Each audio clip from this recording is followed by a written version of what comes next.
Hi everyone, welcome back to another tutorial from Crazy Gamer.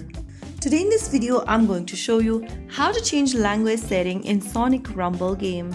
To change language in Sonic Rumble is quick and easy. Launch open the Sonic Rumble application on your device and log in. Once you're logged into the main menu, go ahead and tap on the menu button at the top right corner.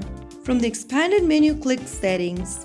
Under Settings, look for the Language button and then click on Change right next to it. On the next page, scroll through the list and tap the language you want. After you do that, click on OK. You may need to download additional data. Tap on OK to download the language option. Soon after you do that, you'll be able to download the chosen language and then your language will be changed immediately in the game.